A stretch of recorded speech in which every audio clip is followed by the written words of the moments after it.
So blissful morning, YouTube family. Greetings. I'm good. Let's Anthony one time. Thank you. So listen, beautiful people. Cheers. We are actually at Smyrna Diner. I'm in America. So for those that have never heard of Natural, our channel is about leaving United States of America, finding a country, embracing it, making it your own, and everything that comes with it. Y'all know how I feel about everything that comes with it. So while I'm in America, we all know that I'm doing this 90-day series, and it's been amazing. So if you haven't checked it out, please like, subscribe, and share, and check it out. And 90-day series, Addiction versus Recovery, 90-day series.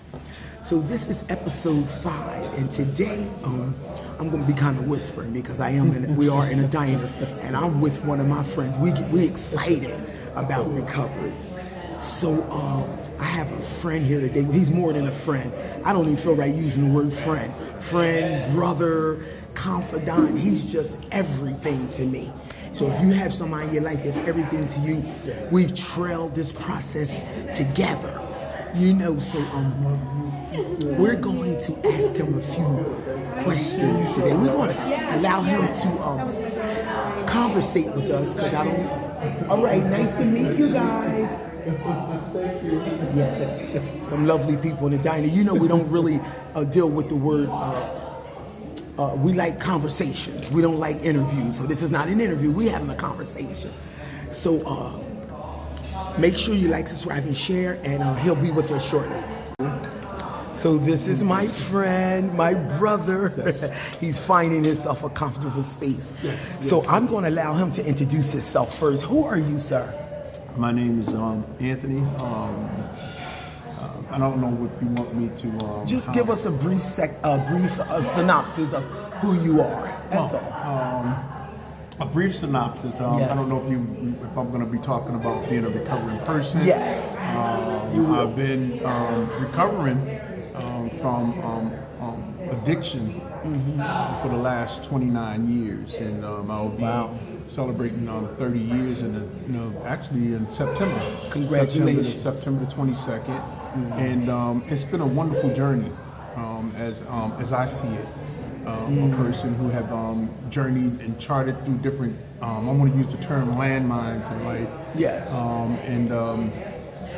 Finding myself here on this Sunday morning with you, having this conversation about addiction and recovery. Beautiful. And I think that it's wonderful for me to be able to share with a friend my honest assessment of my life and the journey that I've taken as far as recovery is concerned. And I'm nervous, but not nervous with you. You make me feel very, very comfortable knowing what it is that you're doing, and I know that the passion it is that you have and wanting to know about me. I used to be so smoke a lot, now I'm so talk a lot, so I don't have a problem with discussing and talking about myself and the things it is that I deal with on this life, or this 4-day journey called life. So you asked me a question earlier. I don't know if you want me to. Well, first of all, let me tell our viewers what my goal is before Anthony shares a piece of his story and why he does what he does and why we're so passionate about it. First of all, I'm excited that I'm actually having a conversation with a man, a king man, because these episodes I'm trying to do male and female, because the goal is viewers to take everybody knows that I reside on the island of Grenada. I'm a dual citizen. I just happen to be in America, but the goal is to take a support group back to the lovely island of Grenada. We have none. And alcoholism and addiction is very, very high. We see it every day, mental health running rampant, and we don't really have a lot of ways to address it. Institutions to go to, we don't have support groups, we don't have no NA meetings, we don't have none of that, right? So the goal is to take a support group back to the island, and I hope that people will take advantage and begin to heal. We need to heal, so because this king man sitting before you is a man that I know is healing through alcohol and drugs, right? The two of us. Yeah. So I'm gonna ask you a question. Why do you think it's important, Anthony, for anyone seeking recovery from drugs and alcohol? Why do you think it's important to have support of any kind, whether it's a group or you and I? Why is it important to have support? support as somebody seeking recovery? That's an excellent question. Yes. And one of the reasons that support is impossible because support is possible and needed. Yes. Is because there's a lot of things that I go through, that we go through in life, that we think that we know about, but we really don't. So having support when I get jammed up with situations, issues, and circumstances, there's somebody that I can go to that I might be able to honestly bounce these things off of. Because being an intellect and being intelligent and being a person of eruditeness and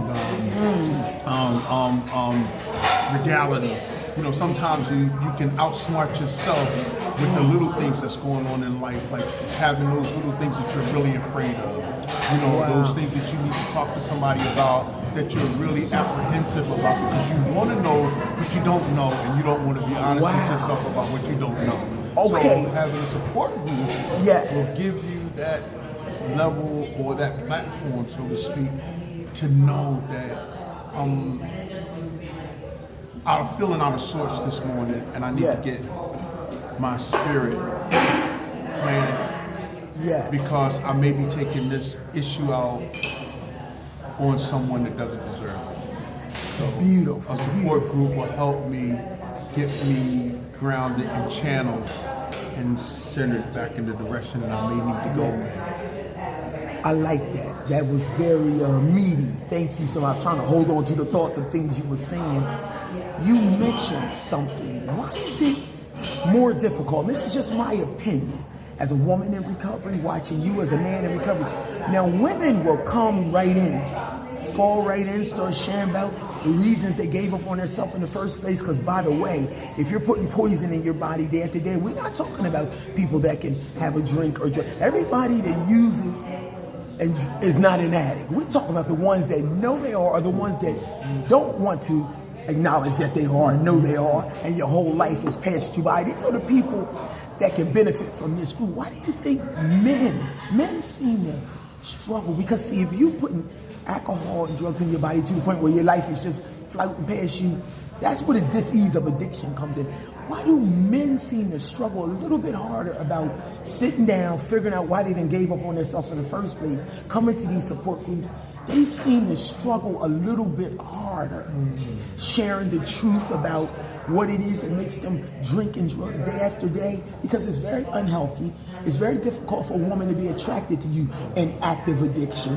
Active addiction is hard to live with. It's difficult to tolerate.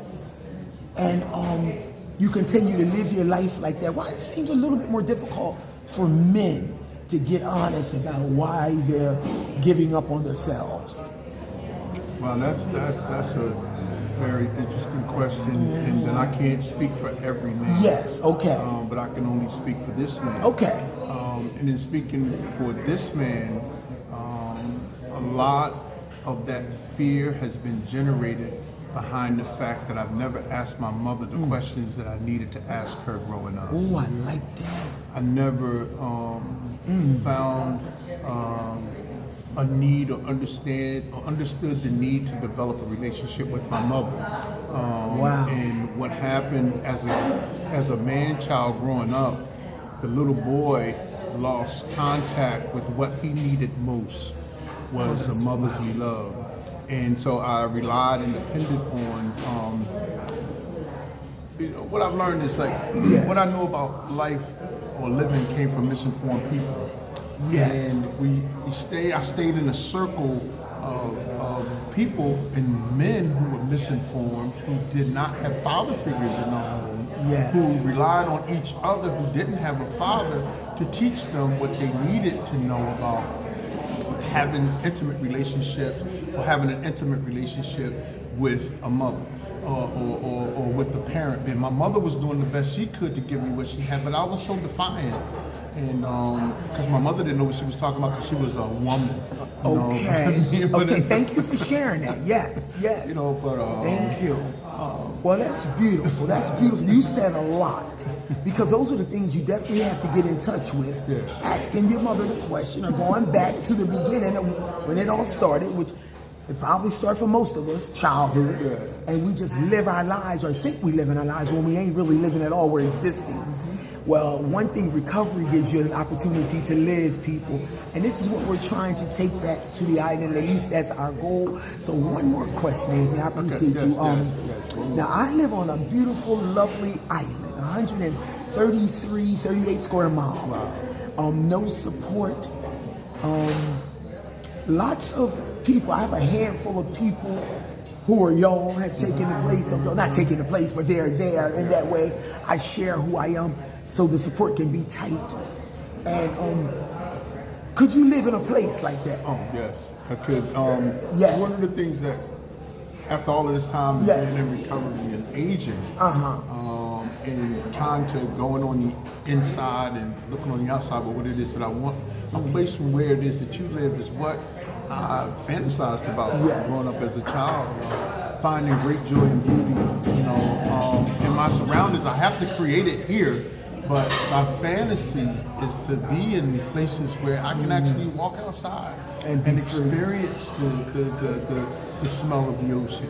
Actually, I can walk outside and feel the ray of the sun that's coming through and I can, my mind, from based on what it is that I can think of right now, seeing you, the ray of the sun coming through a banana leaf, absolutely. and sitting there just on an island and finding that peace within and knowing that I'm in a relationship with God, that God is really enlightening my spirit for me to be able to find what it is that I need to find about understanding who it is that I am, addressing the issues from where it is that I come from, and being appreciative and finding that gratitude in everything it is that has happened to me throughout my life, from a childhood, from a boy, from pretending on the asphalt streets that my feet were in the sand, and actually given an opportunity to actually put my feet in the sand and not it being an asphalt.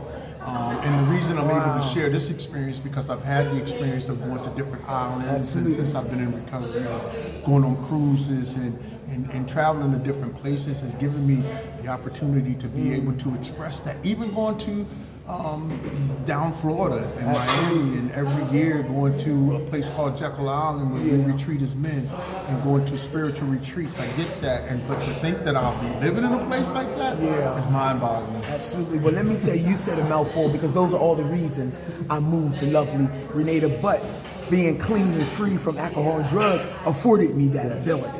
So imagine living in all that beauty, all that you just said, with a free spirit, a free mind, clean and free from drugs and alcohol. But think about all that beauty you in, and then you bottled up in active addiction. You just defeated your purpose. You can't really see your gift, and you surely can't become sustainable and create and sustain for yourself. So what would you say to the brothers and the sisters on the island if this support group, I don't say if, when this support group makes it, because it's coming, what would you say to the ones that are suffering? And it's a whole lot of them suffering in alcohol and drugs on this beautiful island, but aren't free enough so they can enjoy it all. What would you say to them in regard to the support group? Like, take advantage of it, utilize it? What would you say to the young people, not young people, people period, who have a need for it? What I would say, opportunity.